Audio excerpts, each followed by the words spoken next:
Good morning everyone. Happy Monday sa lahat. Hindi tayo nakapasok sa work kasi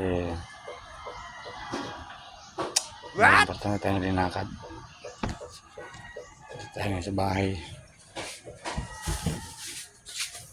Magluluto ako ng langka. Wow! Langka mga lods. Luto ako ng langka. Gagataan ko yan. Hahaluan natin yung maliliit na limasag.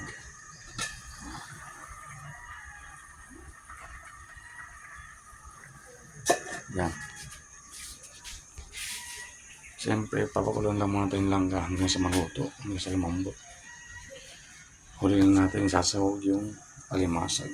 Maliliit. Andun yung sa kusina, hinugasan pa. Mamaya pag dinalang dito, papakita ko sa inyo.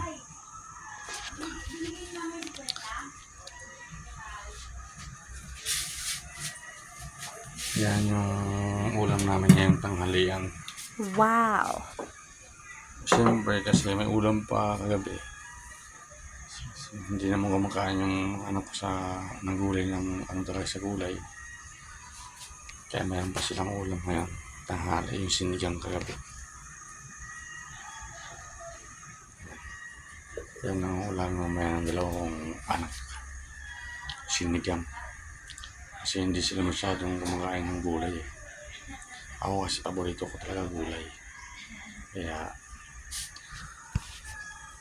sa tagal na, ngayon lang ulit ako naggulay ng langka.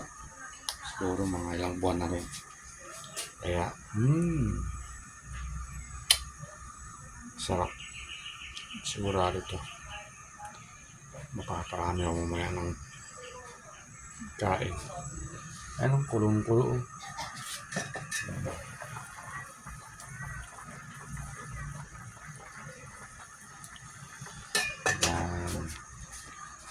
Andito yung pakita ko sa inyo alimasag.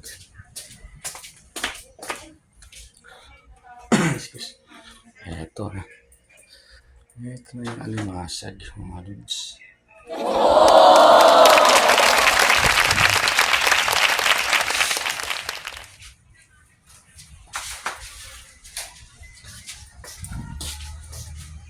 Mukhang mas marami yung sahog.